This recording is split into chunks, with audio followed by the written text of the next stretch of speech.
Et salut Colinou. Salut Papouni, salut les copains. Alors, on continue les aventures de Tom et Emma ? Oui. Et donc Tom et Emma, qu'est-ce qu'ils ont découvert dans le premier épisode ? Le pays des jouets perdus. Et ils ont découvert aussi un super personnage ? Marchand de sable. Ah, et une nouvelle aventure alors au pays des jouets perdus ? Oui. Et qu'est-ce qu'on dit ? C'est parti. Les histoires inventées de Colinou et Papouni. Avec papa, on vous partage les histoires qu'on imagine avant de s'endormir.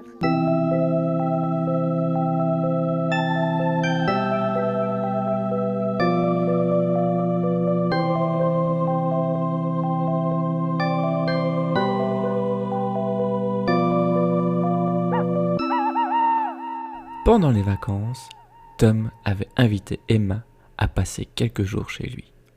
Alors qu'ils étaient absorbés par la construction d'un gigantesque château fort, ils entendirent soudain un sifflement.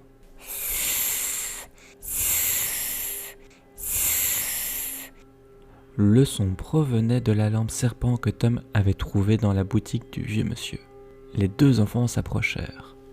C'est Sinar, le marchand de sable. Nous avons besoin de vous.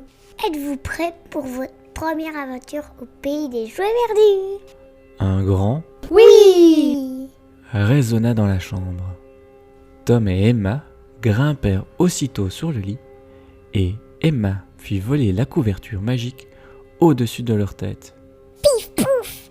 En un éclair, ils se retrouvèrent au milieu de la prairie et virent le marchand de sable qui les attendait à côté du grand lit. « Mais que se passe-t-il, Sinar ?» dit Emma. Le marchand de sable expliqua alors aux enfants. Je crois que le volcan, situé sur l'île aux pirates, est sur le point d'entrer en éruption. Généralement, cet événement annonce la naissance de mon ami Phénix. C'est un oiseau dont les plumes rappellent la couleur des flammes. Il est le gardien du pays des jouets perdus.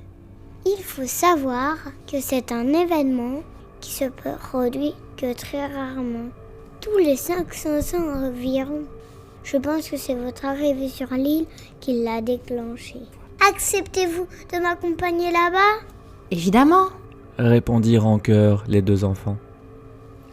Nos trois héros embarquèrent sur un bateau qui les emmena vers l'île aux pirates, l'une des 4000 îles qui constituaient le pays des jouets perdus. Une fois sur place, ils perçurent le son d'un instrument de musique. C'était un violon dont les cordes étaient frottées énergiquement par un ancien pirate et ami du marchand de sable, répondant au nom de Brooke. Salut, marchand de sable. Bonjour, les enfants. Brooke était grand, squelettique et avait de longs cheveux noirs. Il faisait autrefois partie d'un équipage de pirates musiciens. Mais un jour, celui-ci fut décimé par le pirate Barbe Noire. Brooke avait alors rejoint l'escadron de gardiens du pays des jouets perdus. Son rôle sur l'île était de veiller sur les pirates et d'avancer en éclaireur sur le chemin qui mène au centre du volcan, là où se trouve l'œuf du phénix, afin d'en vérifier la sécurité. Brooke se plaça donc en tête de file pour guider les aventuriers, tandis que le marchand de sable proposa de fermer la marche. Le chemin était très étroit et rocailleux. Allons-y, les amis, c'est par ici. À l'intérieur du volcan, nos compagnons suivirent une rivière de lave bouillonnante. Tom s'arrêtait parfois pour admirer le magma qui frémissait en une multitude de bulles.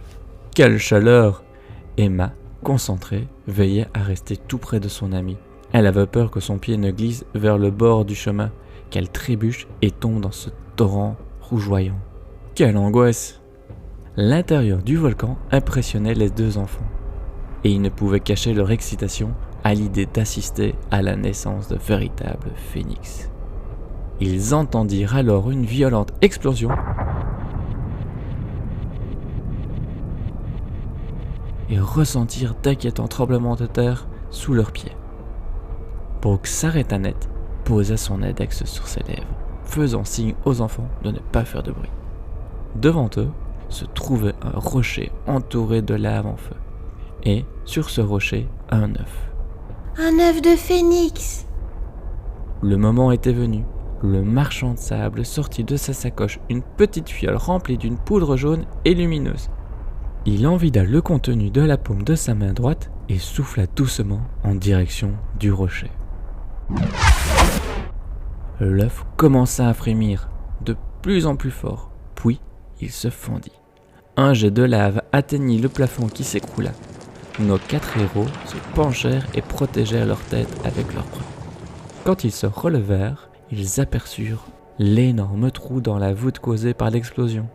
On pouvait à présent voir le ciel. Une deuxième explosion fit voler l'œuf très haut dans le ciel.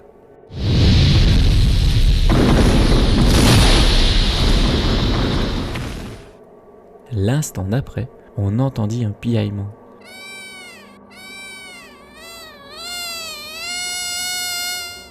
Ils levèrent la tête vers le ciel et distinguèrent alors un majestueux phénix. L'oiseau légendaire volait en cercle autour des amis. Il était grand, ses plumes couleur rouge et or donnaient l'impression d'être en feu. Bonjour, Shinar. Hey, salut, Brooke. Tu es là aussi. Merci d'être resté auprès de moi pendant tout ce temps. Tom et Emma n'en croyaient pas leurs oreilles. Le phénix pouvait parler. Waouh! L'oiseau demanda au marchand de sable qui étaient les enfants à ses côtés. Celui-ci répondit. Ce sont les enfants qui ont été élus par le pouvoir de la lampe serpent et de la couverture magique. Ils s'appellent Tom et Emma. Ils viennent du monde des humains. Bienvenue, Tom et Emma. Prenez chacun un morceau de la coquille de mon œuf brisé. Je vous l'offre. Emma se pencha vers l'étrange cadeau de bienvenue du phénix. Au contact de sa main, la coquille se changea en barrette pour cheveux. Cette barrette se nomme Papillon. Elle te donnera le pouvoir de défendre tes amis. Garde-la précieusement dans ta belle chevelure bleue. À son tour, Tom attrapa un morceau de coquille qui se transforma aussitôt en flèche rouge. Cette flèche, utilisée avec une arbalète, sera parfaite pour vaincre les ennemis que tu rencontreras au pays des jouets perdus. Ajouta le phénix.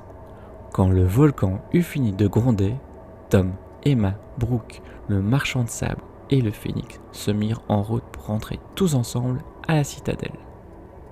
Shinar invita ses amis à prendre place dans l'un des nombreux salons qui composaient la propriété où ils vivaient avec l'empereur. On leur servit un somptueux gâteau que nos 5 comparses dévorèrent en un éclair. Cette première aventure leur avait creusé l'appétit. Ils terminaient leur jus de pomme lorsqu'un jouet entra précipitamment en criant « Marchand de sable, c'est affreux! Tous les rêves ont disparu, il ne reste plus que des cauchemars !» Shinar se leva d'un bond et s'alarma. « L'empereur! Qu'a-t-il fait à la machine à rêve? Brooke, Phénix, venez! Il faut immédiatement descendre dans le labyrinthe. Tom, Emma, vous venez avec nous? Et n'oubliez pas, vivez des aventures, imaginez des histoires et surtout vivez vos rêves.